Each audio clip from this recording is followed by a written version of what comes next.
আমি আজকে চিংড়ি দিয়ে করলা ভাজি করব। প্যান বসিয়ে দিলাম চুলায়, দিয়ে দিলাম পরিমাণ মতো তেল,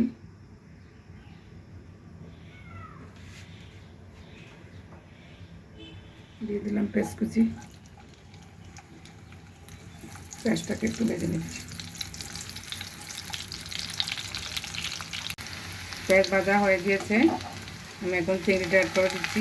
এটাকে একটু হালকা নেড়ে ছেড়ে আমি মশলাগুলি অ্যাড করে দেবো।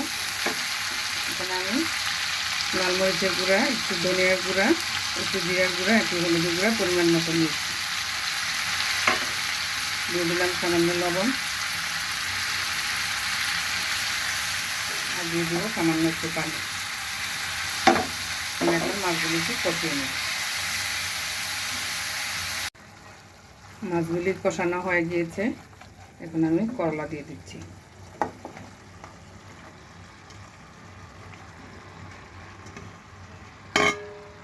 করলাগুলি একটু নেড়ে ছেড়ে 2-3 মিনিটের জন্য একটু ঢেকে দেব।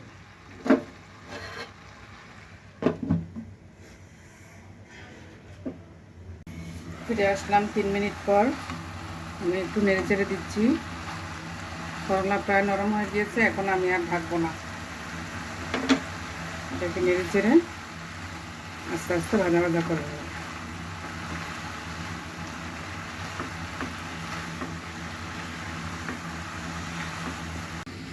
হয়ে গিয়েছে আমার চিংড়ি করলা ভাজি।